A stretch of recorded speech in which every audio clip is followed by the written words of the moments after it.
في وسط المتحف المصري واقف تمثال شكله عادي جدا، الكاتب الجالس. لكن في حاجة بتخلي العلماء نفسهم مش فاهمين. كل يوم زوار المتحف بيرجعوا ويحكوا نفس الجملة: التمثال ده غير اتجاه نظره. في صور متصورة لنفس التمثال في نفس الزاوية، مرة تتلاقيه باصص لقدام، مرة باصص لليمين، ومرة زاوية نظره مختلفة بسيط بس واضحة. الأغرب كاميرات المراقبة سجلت تحريك بسيط جدا، درجة أو درجتين بس في اتجاه الرأس، حركة دقيقة مستحيل بشر يعملها من غير ما يتسجل.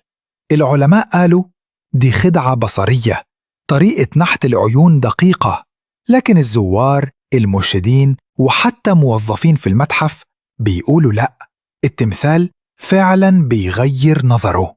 فيه ناس بتقول إنه الفراعنة كانوا بيلعبوا على انعكاس الضوء، وناس بتقول إنه التمثال معمول بروح الشخص اللي كان كاتب تاريخ مصر زمان، والأغرب إنه كل اللي يقرب منه يحس إنه بيراقبه.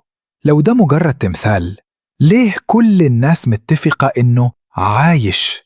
ولو مش